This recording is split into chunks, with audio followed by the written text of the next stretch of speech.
Es un gusto estar aquí en el TEC de Monterrey, una universidad que es súper admirada en Guatemala.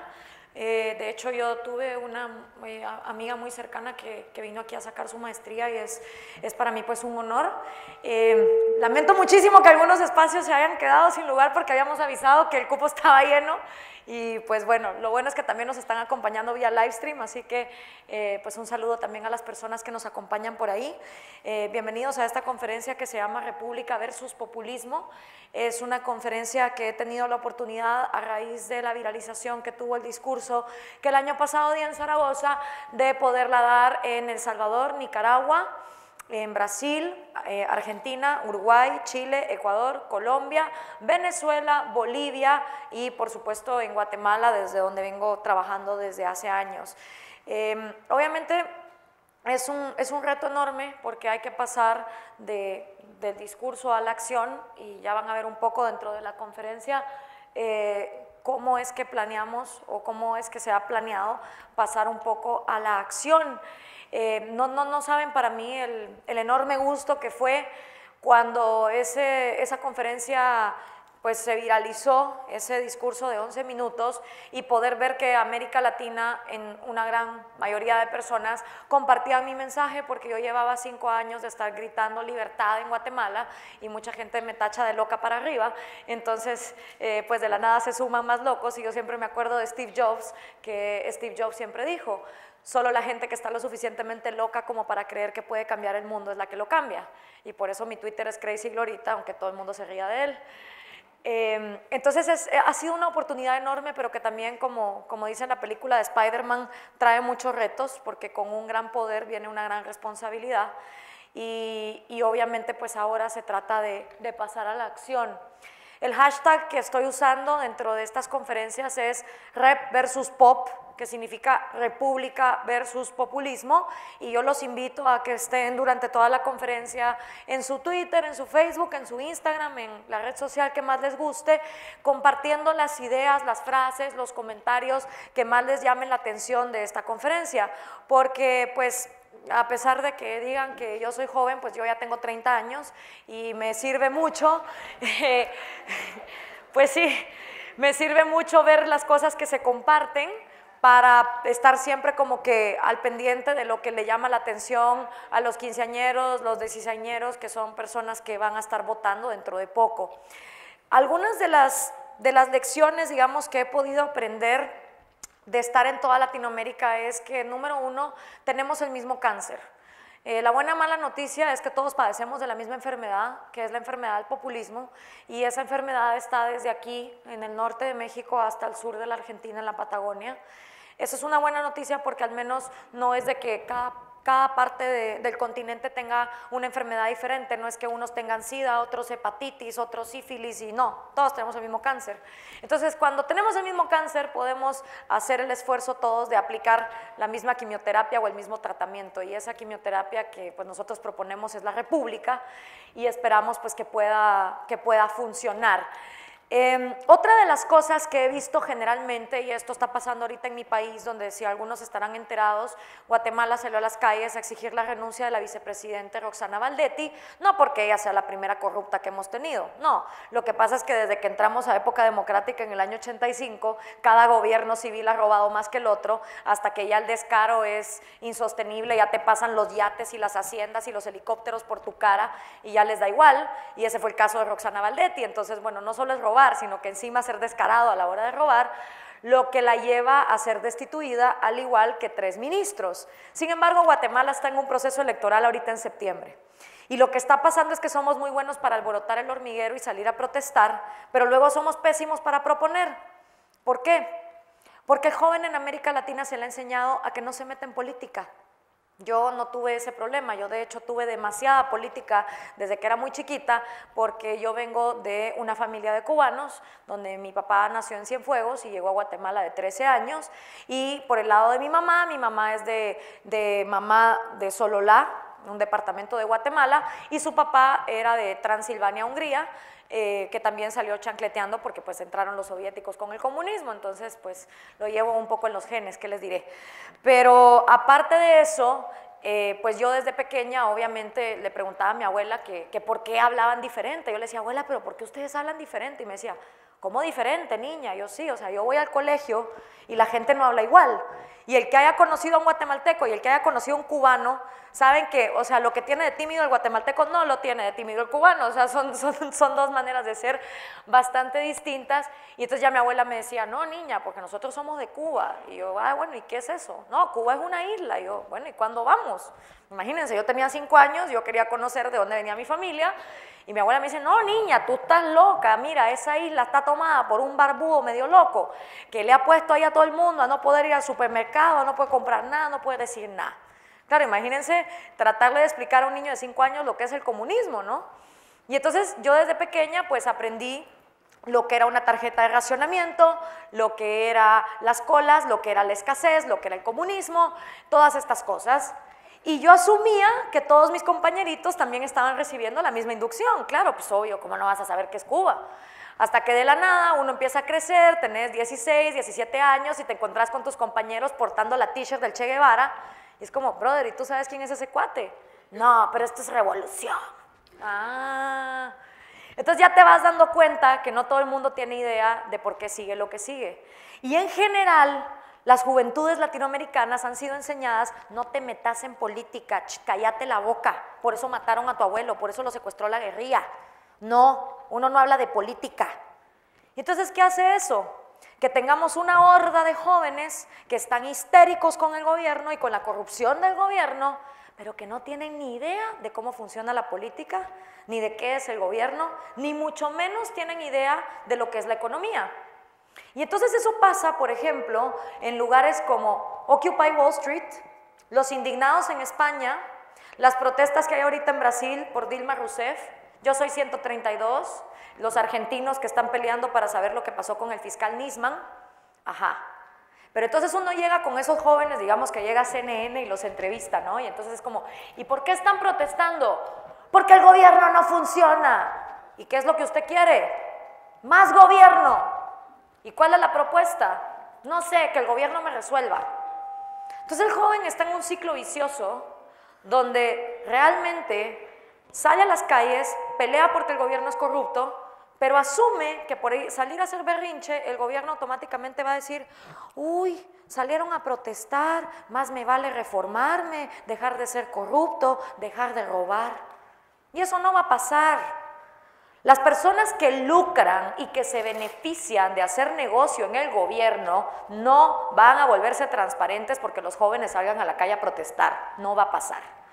Entonces lo que tiene que hacer la juventud, a mi parecer, es definirse ideológicamente, saber qué eres. ¿Eres socialista? ¿Por qué?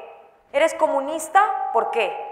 ¿Ya leíste lo que fueron los genocidios en los gulags de la Unión Soviética en Siberia? ¿Ya te enteraste de lo que hizo Mao Zedong con el gran salto adelante y la revolución cultural y los 100 millones de chinos que murieron en ese genocidio?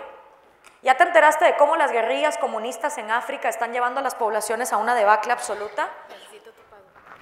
¿Ya entendiste cómo funciona la economía o sigues pensando que el gobierno es una nave espacial que flota en el espacio y que crea riqueza por sí misma? Porque es increíble la cantidad de jóvenes que dicen, es gratis, el Estado lo paga. Como que si el Estado fuera una nave espacial que está ahí flotando encima de todos nosotros y que de la nada crea riqueza con una maquinita como las de Willy Wonka con las burbujas, ¿no? Y no es así, señores. Todo tiene un costo, todo viene de algo.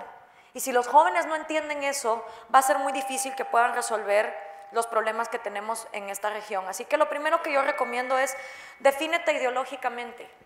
Y si vas a ser comunista, por lo menos tienes que saber por qué lo estás haciendo. Y si vas a ser capitalista también, y si vas a ser libertario, anarcocapitalista, de izquierda, de derecha, lo que sea. Un excelente libro para empezar es Rebelión en la Granja, de George Orwell, que literalmente con animalitos te explica el peligro de hacer una propuesta que no lleve amarrada a una protesta.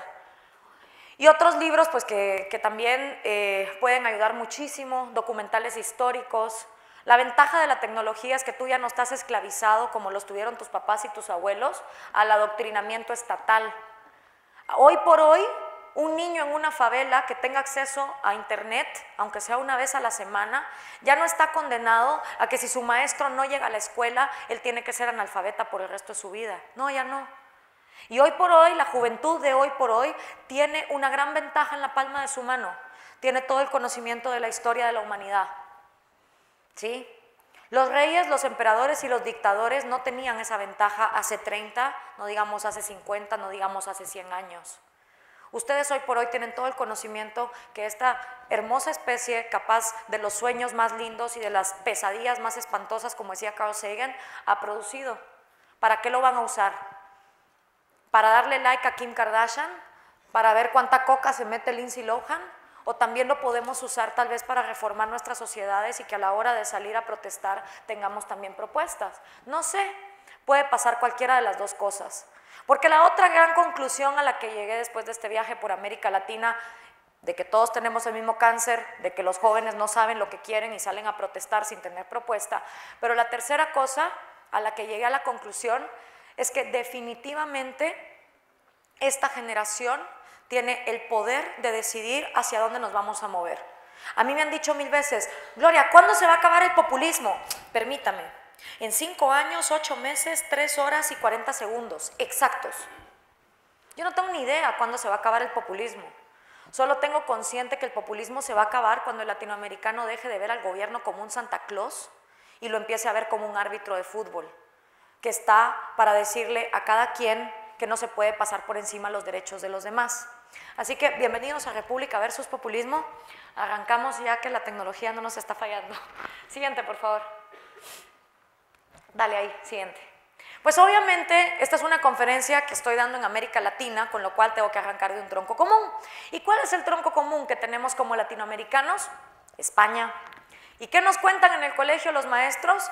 Pues que España le trajo al Nuevo Mundo el mundo occidental, the Western Way of Life, la visión occidental de ver la vida. ¿Y qué incluye el mundo occidental? Pues el mundo occidental incluye principios como libertad, individualismo, derechos, propiedad privada, institucionalidad, ¿sí? La tradición judeocristiana de valores grecorromanos, una forma de ver el mundo económico, social y político. Y se nos enseña que cuando vino a España nos trajo esas cosas. Sin embargo, yo no estoy de acuerdo. Y hay un autor que se llama José Ortega y Gasset, que escribió un libro que se llama El hombre masa, escribió otro menos conocido, se llama La España invertebrada. Y en La España invertebrada, José Ortega y Gasset dice que España estaba bien lejos de ser mundo occidental, que de hecho España era un desastre y era un desorden feudal. Que para el momento en que Cristóbal Colón accidentalmente se topa con nosotros pensando que había descubierto otra ruta para la India, España no tenía nada de occidental. Cosas como libertad no eran respetadas para todo el mundo. Individualismo, no. Tú tenías derecho dependiendo de a qué gremio pertenecías. Derechos, sí, algunos para los nobles. Propiedad privada concedida por la corona e institucionalidad feudal. Por lo tanto, España no nos pudo dar lo que España nunca tuvo. Y lo que nos trajo fueron abusos. Abusos económicos, abusos políticos, abusos sociales y abusos culturales. Y fue fácil. ¿Saben por qué? Porque aquí la gente ya estaba acostumbrada a ser aplastada. Porque otro de los grandes mitos que nos cuentan es que las civilizaciones precolombinas vivían en una especie de paz, tomados de la mano, bailando cumbayá, sin ningún problema. Y no hay cosa más falsa que esa. Las civilizaciones precolombinas eran esclavistas, eran elitistas, eran clasistas. ¿Sabían ustedes que sus antecesores, los aztecas, le tenían prohibido a las clases más bajas ser dueñas de ciertos animales o portar ciertos colores de vestimenta porque esos colores estaban reservados para la nobleza? Los incas tenían esclavos, los mayas sacrificaban vírgenes. Entonces por eso es que fue fácil para Hernán Cortés y para Francisco Pizarro volarle la cabeza a Atahualpa, volarle la cabeza a Moctezuma y ponerse ellos, new dictator in the house but same rules. Porque aquí la gente ya estaba acostumbrada a ser aplastada. Y si no entendemos eso, no vamos a dejar de culpar a España por lo que nos vino a hacer hace 500 años. Y perdón, pero es que hay países que les ha ido peor que a nosotros. Hablemos de Japón hace 60 años, no le cayeron una sino 2 bombas nucleares. ¡Bombas nucleares! O sea, yo prefiero 1000 veces a Francisco Pizarro y a Hernán Cortés que Hiroshima y Nagasaki, pues. ¿Y qué hicieron los japoneses? Aparte de volverse loquísimos y ahora hacer como que caricaturas posapocalípticas. ¿Se pusieron a llorar o se pusieron a trabajar? ¿Se pusieron de víctima o empezaron a reconstruir nación? Y hoy por hoy Japón es una potencia económica mundial. Pero América Latina no. Entonces, ¿cómo me explican que haya gente que no se victimiza por lo que le pasó hace 60 años, como los judíos en Israel tampoco, y nosotros nos vamos a seguir quejando por lo que pasó hace 500 años? Cuando seamos honestos, ni siquiera nos acordamos de lo que le pasó a nuestros tatarabuelos, ni de los sufrimientos que tenían nuestros tatarabuelos, pero nos importa lo que pasó hace 500 años. Siguiente, por favor. Hay otro autor que se llama Álvaro Vargas Llosa, él es hijo de Mario Vargas Llosa, pero a diferencia de su papá, no desperdició 40 años siendo comunista y entonces escribió un libro, pues sí. Aunque sepan algo, los mayores autores liberales que hubo en este mundo y economistas austriacos como Ludwig Mises, Friedrich Hayek, esa gente empezó siendo socialista. Porque a diferencia de lo que dice la izquierda de nosotros los libertarios, sí tenemos corazoncito. Es más, tenemos tanto corazoncito que nos enerva que haya pobres en el mundo. Y por eso es que queremos liberar el mercado. Pero bueno, ese es un cuento para otra historia. A lo que voy es que Álvaro Vargas Llosa, obsesionado también por entender la pobreza, escribe un libro que se llama Rumbo a la Libertad. ¿Por qué la izquierda y por qué el neoliberalismo fracasan en América Latina? Y en este libro, Álvaro descubre que hemos sido víctimas de 5 principios de opresión que mentalmente nos han tenido aplastados durante todas las épocas históricas de nuestro continente. Y esos 5 principios de opresión han existido desde la América precolombina hasta la actualidad, incluido el siglo XX. Ustedes saben que el siglo XX fue llamado el siglo del pueblo, y entonces aquí en este país hubo una revolución en 1910. Y después en Perú, en 1930, surge el APRA, y después en 1959 el barbudo toma la isla de mis abuelos, y después un chorro de guerrillas marxistas empezaron en Centroamérica, incluyendo Guatemala, El Salvador y Nicaragua. El siglo del pueblo. Y pasó el siglo XX y el pueblo sigue igual o peor. Entonces seguimos con esos principios de opresión que a mi punto de vista deberían de ser memorizados por los niños en nuestro continente, más que la Niña, la Pinta y la Santa María, que al fin y al cabo son datos que no los llevan a ningún lado. Y esos 5 principios de opresión son corporativismo, mercantilismo estatal, privilegio, transferencia de riqueza y ley politizada. Vamos a ver cada uno poquito a poco. Siguiente, por favor. Siguiente. Primero, el corporativismo.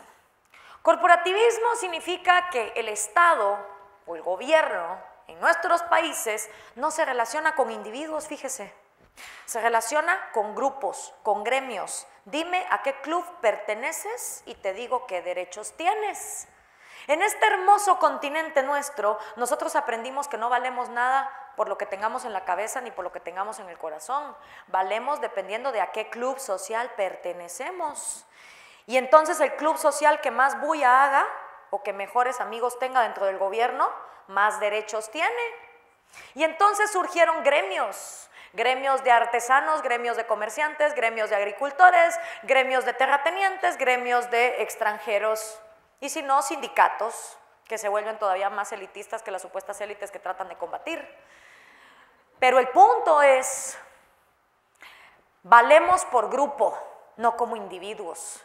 Y por lo mismo tenemos derechos de propiedad privada dados a discreción, como por ejemplo en mi país, donde el 40% de la población es indígena, y entrado el siglo XX, se le había ocurrido a la gente que por tener la piel más oscura, entonces no tenías derecho a tener propiedad privada. Y los indígenas en mi país no tenían derecho a acumular tierra, ni a acumular capital. Y luego decimos, pero ¿por qué será que entonces esa gente no puede venir y adoptar el libre mercado? Porque los hemos excluido.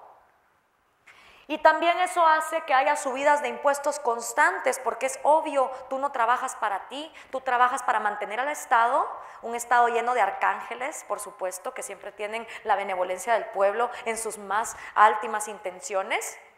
Entonces tú lo tienes que mantener con tus impuestos. Expropiaciones constantes, porque a ese Estado le da la gana decir que esa tierra que tú tienes le gusta más a él, te la quita, y el sistema de encomiendas. Recordemos que en América Latina eso de esclavizar gente nos pareció bien feo, entonces no fuimos como los brasileños y se nos ocurrió hacer una cosa que se llamaba la encomienda. ¿Y en qué consiste? Pues bien fácil, agarras a un español, le delegas 500 indios que los ponga a cristianizar y que los ponga a trabajar. El pequeño problema es que a esos indios se les pagaba con moneda que solo era intercambiable en la tienda de la finca, a modo que a fin de mes el pobre cuate solo podía ir a comprar a la tienda de la finca y a veces hasta le paraba debiendo dinero de vuelta al propietario. ¿Qué capacidad de ahorro? ¿Qué capacidad de productividad? ¿Qué sentido de dignidad puede tener alguien si no lo dejamos acumular el fruto de su propio esfuerzo? Siguiente, por favor. El segundo síntoma de opresión es el mercantilismo estatal. ¿Cuántos de ustedes, si sean honestos al levantar la mano, no han escuchado que los problemas en América Latina, todas nuestras desgracias, son culpa de ese capitalismo salvaje, explotador, inhumano, maldito, que quiere ver a los pobres sumidos en la miseria? Prácticamente todos, ¿verdad?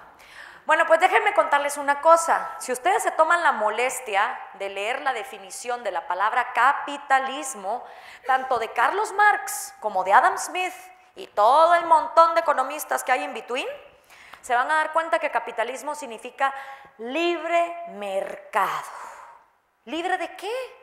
Libre de monopolios, libre de oligopolios, libre de trabas comerciales, libre de aranceles, libre de privilegios, libre de aduanas sucias como las de Guatemala, a través de las cuales el gobierno roba, libres de todo tipo de burocracias inservibles que le hacen imposible la vida al comerciante y al consumidor. Libre. Y pregunto yo, ¿cuándo en América Latina hemos tenido libre mercado?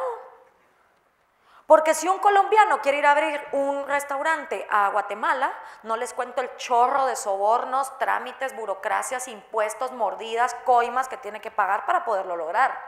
Si un argentino se quiere ir a trabajar a Perú, lo mismo. Si un boliviano se quiere ir a Honduras, también. Entonces, si seguimos culpando a lo que nunca hemos tenido de los problemas que siempre hemos tenido, nunca los vamos a parar resolviendo. Lo que hemos tenido en América Latina, mis queridos amigos, se llama mercantilismo estatal. Y ahí sí les doy el permiso de decir explotador, inhumano, cochino, desgraciado, maldito, que quiera a los pobres tirados y sumidos. ¿Y qué significa? Significa que tú no existes económicamente hasta que el gobierno no te da permiso de existir. Significa que unos sí pueden comerciar y otros no. Y esto no es nuevo.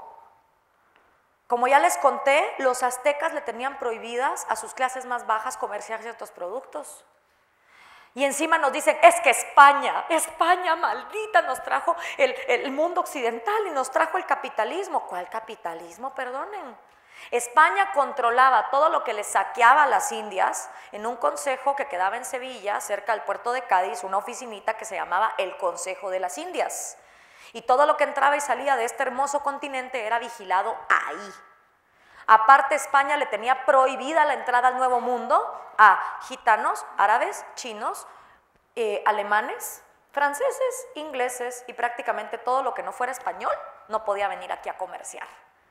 No solo eso nos hizo súper xenofóbicos o xenófobos, como se diga, cualquiera de las dos, sino que además impidió que pudiéramos crecer comercialmente con quien fuera que no estuviera aliado a la corona.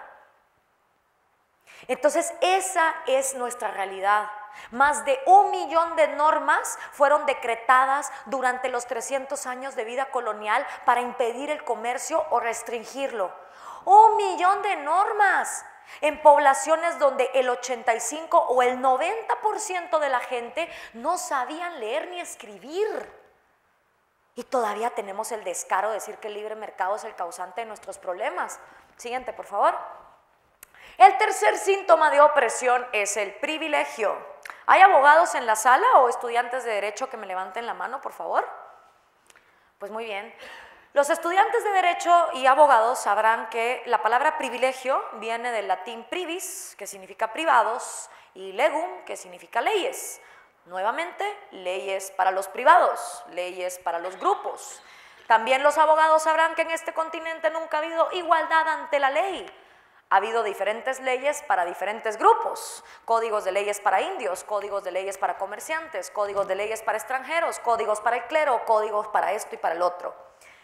Entonces la ley nunca ha sido un instrumento de igualdad, nunca ha sido algo que nos haga a todos estar en rajatabla. La ley ha sido algo a través de lo cual unos grupos oprimen a otros. Y eso que está ahí, mis queridos amigos, es el mural de su compatriota Diego Rivera, que está en el Palacio de Gobernación de México, Distrito Federal, esposo de Frida Kahlo. Y como ustedes sabrán, no se los tengo que contar yo, pero Diego y Frida eran comunistas hasta el rehueso, tuvieron en su casa a León Trotsky cuando Stalin le quería volar la cabeza, porque eso sí va. Todos estos comunistas, una vez en el poder, traicionan hasta su mejor brother.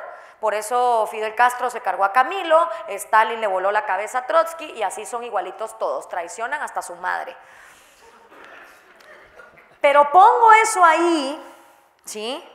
Porque Diego Rivera, en los años 30, que fue cuando pintó ese mural, recién salidita del horno, la revolución bolchevique, pensó que lo mejor que le podía pasar a México y América Latina era el comunismo, para quitar precisamente ese privilegio. Y pongo ese mural ahí porque ejemplifica que el noble es diferente del cura, el cura del guerrero, el guerrero del artesano, el artesano del plebeyo y el plebeyo del esclavo. En este hermoso continente nuestro, estupideces como el color de piel, la cantidad de billete que tengo en la bolsa, el apellido de supernombre, son lo que te dicen cuánto vales. Y por eso hoy nuestros niños, antes de hablarle a alguien, le ven la marca del jeans o el tamaño del teléfono. Porque en este hermoso continente nuestro hemos hecho lo imposible por diferenciarnos por estupideces que ni siquiera nosotros escogemos, como nuestros genes. Y eso hace que en América Latina la gente no valga por lo que la gente realmente vale, por Dios santo, que es su meritocracia, su intelecto, su espíritu, sus sentimientos, sus ideas. Eso aquí no cuenta. Aquí lo que cuenta es cuánto de esto, cuánto de fashion, cuánto de... ¿verdad? Entonces, todo el sistema económico, por añadidura, es diseñado para privilegiar a los nobles y satanizar a los pobres. Naciste pobre, que lo siento, por ley te quedaste pobre. Y eso impide la movilidad social. Eso impide que unas personas que nazcan en pobreza puedan resurgir a algo mejor, o que los nobles que se rascan el ombligo al perder la fortuna del abuelo también caigan en la miseria. Siguiente, por favor. Y el cuarto signo de opresión es la transferencia de riqueza. ¿Sí o no, mis queridos mexicanos? Cuando en el continente pensamos en riqueza, pensamos en un pastel. Un pastel que nunca se mueve y nunca crece, un pastelito que siempre ha estado ahí. Y el problema del pastelito es que ha sido dividido en muy pocos pedacitos. Y entonces lo que hay que hacer, y lo que nos prometen los políticos, es que ellos van a venir, van a agarrar el pastelito, lo van a partir en pedacitos más chiquitos para darle a todos y cada uno de las personas en la población un pedacito del pastel, y así todos vamos a estar volando sobre un unicornio rosa felices de la vida. ¿Sí o no? Esa es la propuesta. Transferir la riqueza, partirla en más pedacitos. Ahora les pregunto yo a ustedes, y esta es la parte filosófica Carl Sagan Cosmos de la presentación. ¿Será que la riqueza se transfiere? ¿Será que enseño ese pastel no crece? Pongámonos a pensar en el planeta Tierra. Planeta Tierra es una pelota azul que lleva 4.5 mil millones de años de estar dando vueltas en el espacio sideral. 4.5 mil millones de años. Y durante todo ese chorro de tiempo, como dicen ustedes, el planeta siempre ha tenido la misma cantidad de agua, la misma cantidad de gases, la misma cantidad de minerales, más o menos la misma cantidad de tierra y la misma cantidad de recursos. Uno que otro fósil que hace que haya más petróleo, pero básicamente lo mismo. Y un día, hace como 40.000 años, surgimos nosotros, la hermosa especie humana, a discreción de la creencia de cada quien, pero surgimos. Y entonces empezamos como cavernícolas a tener dentro de esa pelota azul fuego y cavernas. Y toda la vida era salir a cazar, traer animales muertos, las mujeres salíamos a recolectar frutas y legumbres, lo cual todavía nos mantuvo esclavizadas en la cocina hasta hace poco, que no tengo nada en contra de cocinar, me encanta, sobre todo comida cubana, pero viene desde ahí. Ahora pregunto yo, ¿qué hace que el cavernícola solo tuviera fuego y cuevas y hoy el hombre moderno tengamos auditorios, universidades, internet, PowerPoints, electricidad, Facebook, Twitter, satélites en el espacio, publicidad, matemáticas, filosofía, física fundamental, química biológica, genética, clones? ¿Cuál es la diferencia? Si la misma pelota azul siempre ha tenido los mismos recursos, ¿por qué el pobre cavernícola no tenía nada y nosotros hoy tenemos cuanto chunche sea posible para distraernos de conocernos a nosotros mismos? Pues la diferencia, mis queridos amigos, la ha hecho el único recurso inagotable que existe en este planeta que nosotros conozcamos. Y ese único recurso inagotable que existe en este planeta, mis queridos amigos, es la mente humana. La mente humana es la única máquina capaz de transformar lo que siempre ha existido en cosas que nunca antes habían existido. J.K. Rowling se estaba muriendo del hambre, vivía del welfare state inglés y un día se sienta en una cafetería y empieza a escribir un pequeño libro llamado Harry Potter. Hoy por hoy la tipa tiene más plata que la reina de Inglaterra. Mark Zuckerberg, podrido del aburrimiento en Harvard, se puso a diseñar un software para ver quiénes eran las más bonitas y las más guapas, a ver quiénes eran las que tenían mejores boobies, mejor cintura, más pelo más bonito. Ese software, hoy por hoy, se llama Facebook y es la red social más grande del mundo, valorada en billones de dólares. Steve Jobs se va a la India, tiene un viaje súper trascendental y dicen que en un trip de ácidos fue que envisionó lo que era el iPad y el iPhone y así la pantalla tridimensional, así cuenta en su biografía. Y regresa a Estados Unidos con la brillante idea de juntar dos cosas que existían por separado, internet con teléfono. ¿Y cómo lo vamos a llamar? Smartphone, pero para que se oiga más bonito, iPhone. Y hoy por hoy, aunque tengas un smartphone de cualquier otra marca, se la debes al trip que ese cuate se dio en la India. Thomas Alva Edison, 10,000 veces tratando de encender un pinche foco. Y cuando finalmente lo logró, solo se prendía por 2 minutos. Por 2 minutos y estallaba, pero con eso le dio electricidad a toda la Fifth Avenue de Nueva York y a toda la High de ese entonces. Y hoy por hoy todos tenemos electricidad. Entonces, creo que los ejemplos son vastos de que la riqueza se crea con la cabeza. J.K. Rowling, Steve Jobs, Mark Zuckerberg, Thomas Edison y cuantísimos más nos han demostrado que el ingenio y la creatividad son el motor que lleva a la humanidad a vivir más allá. Sin embargo, cada vez que vamos a votar, le hacemos caso al pinche populista que nos dice vamos a partir el pastel en más pedacitos. ¡Bravo!, dicen los latinoamericanos. Y seguimos necios pensando que la riqueza se transfiere y no que se crea.